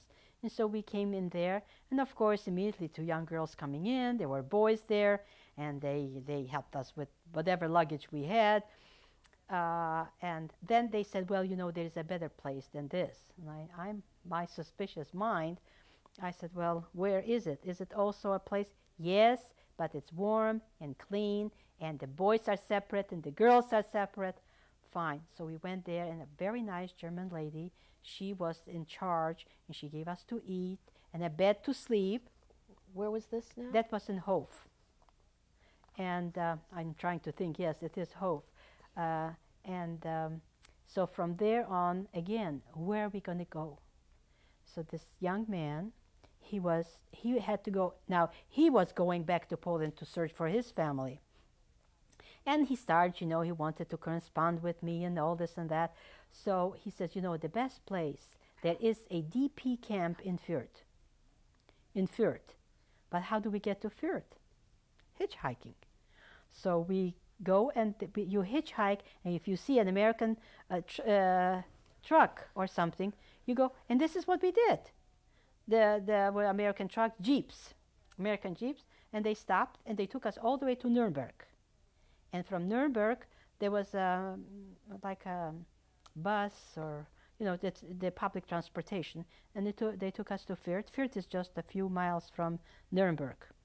And we went into the DP camp where there were Jewish people. Immediately, they gave us some beds. There was nothing in there, and we got apple crates and whatnot. We got to, and immediately, I always am going to do something. So I went in. They have to examine us to see our health and what we need, what kind of food we can eat. And I constantly said, well, I have a lot of pain in my stomach. Well, they didn't know what it was. But I said, do you need anybody to work here? Yes, we need a secretary. I'm it. I know all the languages. I know French, Polish, Ukrainian, quite a bit of German, and Yiddish, of course. So I started working there, and there was an American doctor, very nice man, and he gave me the job. So how long were you working there?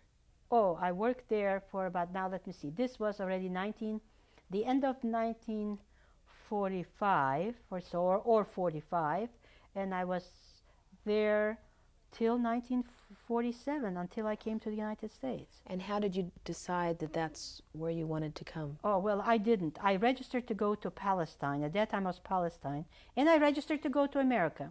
So I did get a permission to go to America. But then, you see, some people were sitting and crying, it's going to happen again, this will happen again, and what are we going to do? I didn't like to hear this. I says, we have to put this thing behind us. But the decision where to go, I couldn't make up my mind. I did get the papers to go to the United States in 1946. So I went to a rabbi. I went to a Hungarian rabbi. And, again, very, very religious. And he says, what kind of a question is that? You go to Palestine, of course. Well, so I rejected the idea of going to the United States, and I'm going to go to Palestine. By then, I already met some other Jewish girls one was in Bergen-Belsen. It was 2 sisters that were in Bergen-Belsen. It was a very sad story with them, and became very good friends. They had a brother in in Palestine at that time. They had also a brother in Canada. So they said, well, maybe we should all go to Canada, or we should all go to Palestine. We didn't know what to do. And then they had a reunion of Yavorov, where that second ghetto was, but that was in all our vicinity. So I thought, well, I will go to that reunion. I took the day off from work, and I went to this reunion with Mila. She went along everywhere with me. We come to Yavorov there, and then I asked, do you know anyone? Do you know from Rushovice, Mailach Nais? Did you know Mailach Nais? Oh, yes. Oh, did you know Leon Scher? I had the Schers, the Dan Hirsch. Of course, Leon Scher is in Bad Reichenhall. Well, where is Bad Reichenhall? It is in Germany. That was actually where Hitler had his resort. but he's not here today because his wife had a child and she's very, very ill. But his brother-in-law, his wife's brother, is here. So Mendel Shield, he meets me and he says, you have to come with me. I said, I can't. I'm working and I cannot go. But you tell Leon that I am alive. He says, he's going to throw me out. If the Germans didn't kill me, he's going to kill me. You have to come with me. I'll buy you the ticket, the train ticket. Let's go. So I did go. Mila went back and she told at work that I couldn't come back. We came there and she was very, very ill. They had a child and apparently she nursed the child with whatever they gave her medication. The child was blind. So anyway, he told me, you must go to the United States. You're sick, you're skinny, you have to gain at least 20 kilo, or 10 kilo, he said. I gained a lot more. But anyway, you have to gain some weight, and then from the United States, you can go to Palestine. Like this, you're going to go to Cyprus. Everybody was going to go to Cyprus at that time. So I re-registered, and that's how I decided to go to the United States. Did you have a sponsor? No, it was the joint distribution. That was the American joint distribution, and they sponsored me. They were wonderful. They really were very, very nice. When I came to New York, I was so alone, and somebody met me at the boat, a caseworker, and I started to cry. All those big buildings, I've never seen anything like it. So she says, why are you crying? And I said, I don't have any family. I don't have anybody. Where am I going? And he says, we are all your family. Claudius Roel Bespocha. And we are all your family. So anyway, I thought that United States is New York, and I didn't want to leave. In New York, that Leon Scher, that cousin, he had from his father's side, he had an aunt and two uncles and an aunt. He gave me their address. I can't hear you. So anyway, I did get the address. I got the address, and they told me that I have relatives in Seattle. And the Jewish Family and Child Service over there told me if I want to go to Seattle, you go to Seattle and you will, there is another Jewish Family and Child Service there. They will take care of you. Okay. If you could leave a message for future generations, what would it be? What I would leave a message is that they should always remember what happened, and chas v'sholom, something like this could happen anywhere in the world. Anti-Semitism, we have it, and I think it will still continue be, and therefore everybody should be aware. Jew or Gentile should remember that those things did happen with normal people. Supposedly, we had a Hitler, we had a Stalin, we had a Khomeini. Those things can happen, and one should be aware that this should never happen again. Thank you.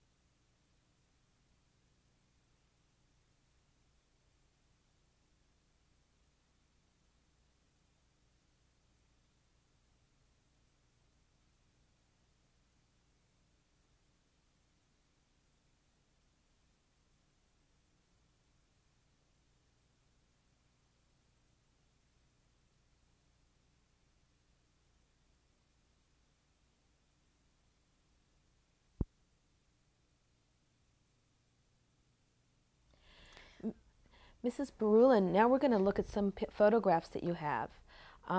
Could you please tell me what this is a picture of? This, the girl with the braids, that's I, and there's another girl with me, Stefka. I don't really remember her last name. This was sometimes in the beginning of 1944. Was this taken in the camp? This was taken in the camp, yes. And it's too bad you cannot see the bottom of it because I made that sweater out of the the codex that I unraveled. Okay. This is another Jewish girl that was with us in the room there. Her name was Marila, and that was also about, well, this here she has the black hair, so this must have been already the end of 1944 or the beginning of 45. Also taken in the camp, but when she first came, she had blonde hair. Okay. That's the same girl. That is the same girl when she came in, and she pretended to be, well, she pretended to be a Gentile girl. That's why she had her hair tinted. She had blonde hair, and you can see what a difference it is. Oh, those are the other two girls. Now, Mila, the one on my left, the one with the curly hair, she was from Kalnikov that I was telling you, and she was with me all throughout. She's now in Pennsylvania. And Hanka, she was the one that worked in the kitchen, and she, poor thing, died or maybe committed suicide in Israel. She lost her son in 1973 and a son-in-law in 1975. Were these? And she, oh, sorry. Yes, she went. Well, she lost her mind. Are these pictures of the girls? Are they both Jewish and non-Jewish? Or are they? Well, these two are Jewish. I think that most of them that I brought here are Jewish girls. But Mila, she was Catherine in the camp, but Mila is now here in the United States. She went through, well, actually I went with her also, but she went to Israel at the time when I came to the United States. Okay, thank you. That's my graduation from college. That was in 1954. Where did you graduate from college? From the University of Washington. I was very, very happy to be able to go to school. I missed out so much, so much. That's great. But here I already had my tooth fixed, a little bit fixed. Then I had to redo it again. Okay. Here is now Hela, is also a Jewish girl, and Mila in the middle, and Hanka, the one that died in Israel. And when was this taken? And this was taken also sometimes in 1944.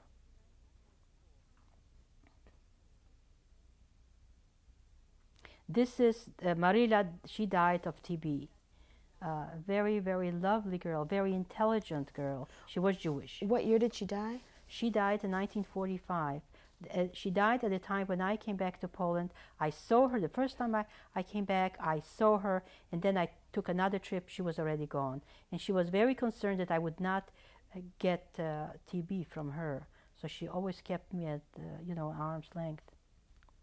Thank you. And there's my husband and I. This was our engagement picture. And your husband's name? That's my husband's name is Ann Birulin. And when did you get engaged? Oh, we got engaged June 21st, 1949, and we got married September 11th, 1949. No long engagements. But I met him at the Hadassah meeting at Elsa Levinson's house here in Seattle. He was the singer, he was the entertainment. But anyway, I hooked him. Oh, this is again in camp. Now, this is Genia, my very best friend. She's not Jewish. She was just really, I met her after the war also, and she was a maid to some Polish lady. Now, that's Hela, I think she's someplace in New Jersey, and me. So Genia's on the far... she is in Poland. I tried to find her through the Red Cross, through everything. I would have really loved to find her, but there was just no way. Even now, there was a woman that was looking for her through the Red Cross. And what was her last name? Genia Stelmach. And she was with the sister that slept up on top of me, and that she got all the bugs. And she is on the far left? She's on the far left, yes. And I'm there on the far right, sort of looking at the camera there. She had a speech defect. Who did? Was lucky. Hela, the one in the middle, she couldn't talk clearly. And it was a lucky thing that the Germans didn't kill her, because they were killing everyone that was had the minus defects. But somehow nobody reported her, so she survived. And she is Jewish. And this was taken? This was taken in 1944. Okay. This is another girl. She was not, but she's a Jewish girl, Toshka. and she was in another room. I think there was room 31.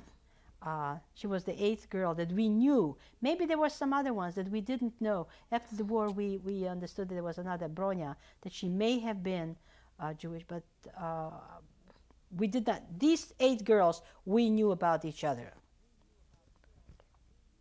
But she was a blondie. She did not look. She just had very big eyes. But Thank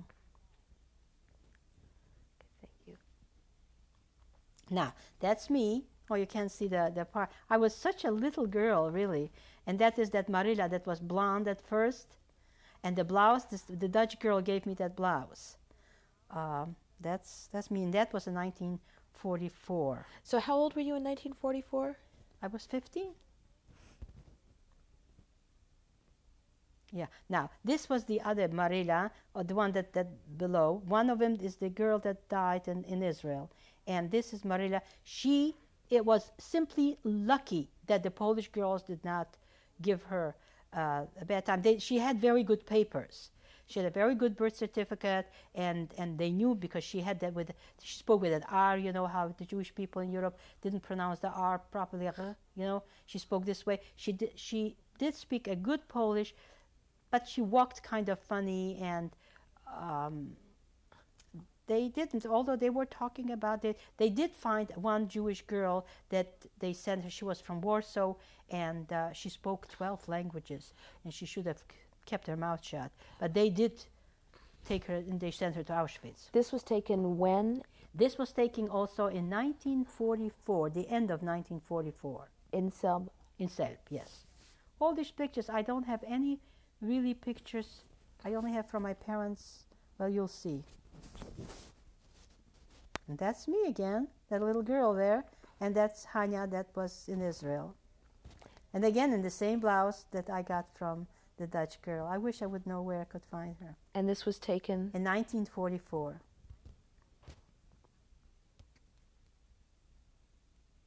Yeah, and that's Gela, again, the one that had the speech problem. And she's someplace in New Jersey. She was very good friends with the girl that died of tuberculosis.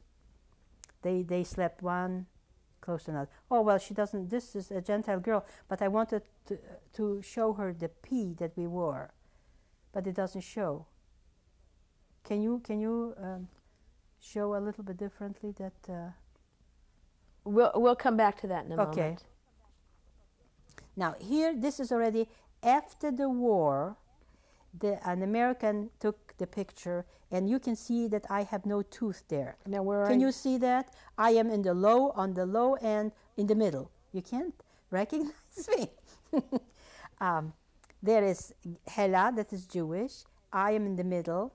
That the other Hela is not Jewish, and the girl above, on the far left, is my very good friend. Then is Mila, the one from Karnikov, and Hanya is the one that died in Israel. And now in the far right, that's smiling, is a sister to that girl on the far left. Then behind it is another non-Jewish girl. But here in this picture you have 4 Jewish girls. 2 in the middle on top, and then 2, that myself in the middle, and then in the far right. And this was taken when again? This was taken after the war, I think. In 1945. That was already, we could smile. Now this is the Dutch girl that gave me the socks. Well, I can't say nylons because they were not nylon, but she was, and she gave me that blouse. She was just a lovely. She liked me. Do you remember her name? No. I think on the other side there, I think it's Anne Marie, but I'm not so sure. I should remember, because she really was very, very nice to me. Whenever I was lonely, I couldn't tell her that I'm Jewish, but it was just somebody that she was not full of hate. The Polish girls and the Ukrainians are so full of hate. They hated each other. They hated the Jews. This girl was so really, really sweet.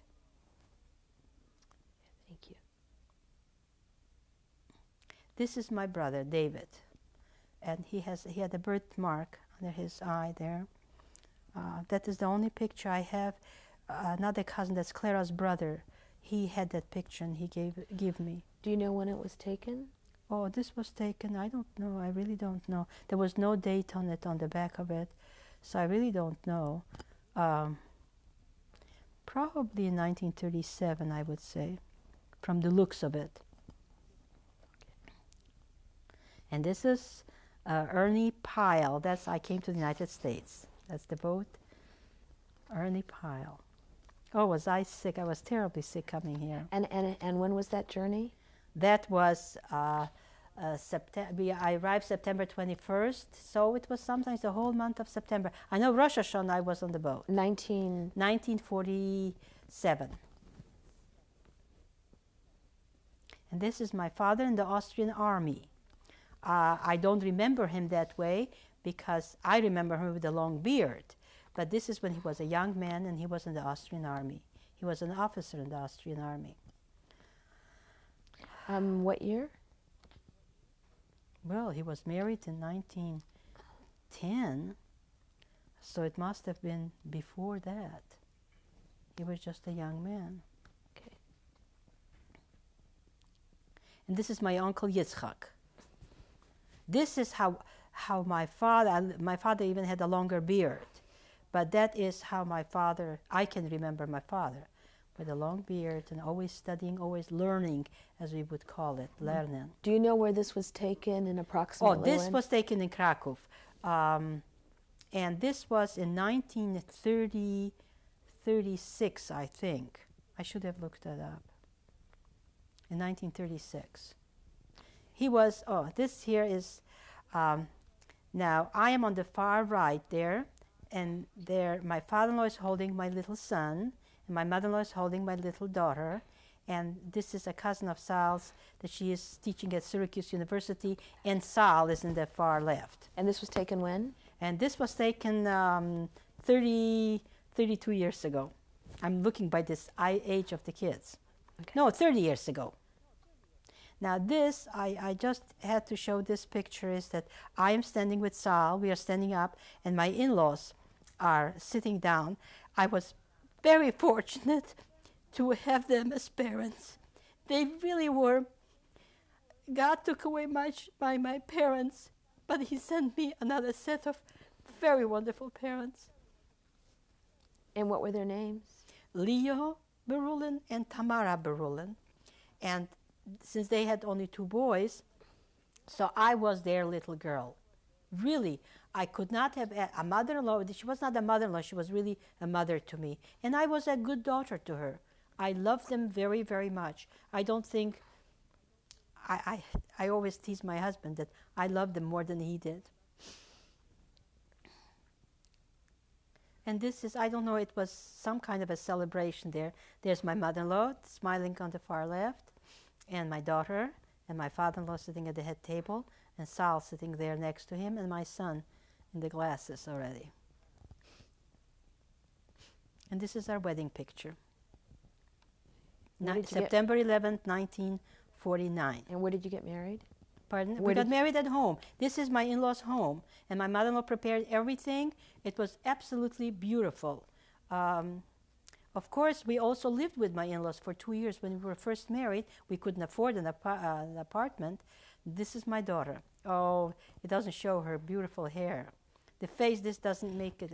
What's your daughter's name? Gloria. Gloria Faye. The middle name is after my mother. My mother was Fega, and so her middle name is Faye. Oh, and this is my son, Mark. Mark. We gave him a name Mark. Mark is after my father Melech, and then Joseph is for my husband's grandfather. But at first I named him Jay, and then he says, "Why do you want Jay? I like Joseph." So he is Mark Joseph Birulin. And my in-laws just loved my kids. This is after the war in an American Jeep. You cannot really tell where I am, but I am there someplace. Let me see now. Oh, this is when after the pogrom. Now you see there I am sitting here, and then Mila is sitting with she has a turban on because the head was slashed. So who's on the left? On the left is Mila Post. At that time, she was going already by the Jewish name, Mila Post or Minka Post. And you can see where she was hurt. And the date of this? August 11th. Well, this, when it was taken sometimes 3 weeks later, 2-3 weeks later, because she already came out. But the pogrom was August 11th. We narrowed it down to, because and this is the girl that died, the Jewish girl that was with us in camp, and then she got the TB. Here you can see it better. She was a lovely, lovely girl, and very intelligent. Marila Sova. And this is already on Ernie Pyle as we are coming to the United States. You can see where I am. Can you see me or not? The one, let's see now, on the far where are you? left, on the far left, standing up, the third girl with those hair and a purse that's sort of hanging down. And all these people are Jewish people. I don't have any contact with anyone, but in the beginning I did, but you know, the time goes by. And that is on our trip to the United States. Now, this is an interesting, the girl in the middle is Mila's cousin who left her. Remember when in the beginning when I was telling you that she went to a work for a German landowner, Genya Bal, yes. She went, but unfortunately, she thought she's the only survivor. She's the only survivor, and she married, you see, you can see her better. She married a Ukrainian fellow, and she went to Argentina, and she remained a Gentile. Her entire family, she has 2 sons. They don't know even that she's Jewish. Now, this here is in Germany, already in the DP camp. We took a trip, but I think I told you we were going to a circus, and actually it was one of the Jewish boys that were driving it. It was some kind of name and date. Oh, this was Shabbos Pesach in 1946. Thank you. I don't know exactly the date, but this is the truck that really killed. They cut off a leg of a woman, and we were all hurt that time. Now this is a memorial in Fürth for the fallen people. There's one fellow that he married one of my friends, and we took a picture. So I just thought, you see, you can see it better now. What year? When she moves it back. That was in 1946. They already had enough time to build. Now this here is that I was in a play after the war in the DP camp. We played a play, Sag nicht keinmal, als du gehst am letzten Weg. Don't ever say that this is your last trip, that your last part. And I am the one in the pants, you know, sort of with something going across my front there. Can you see? On which side? Well, in the middle. I'm smack in the middle. And this is the play, and we were playing that we are partisans, and we find a German, and we are going to go and kill him, but we didn't. Okay. Oh, here, now the second girl from here is Clara. The second girl from which side? From the left side. She is Clara. This is Clara, and on the back of this picture, she writes, you see how I am smiling here, but my heart is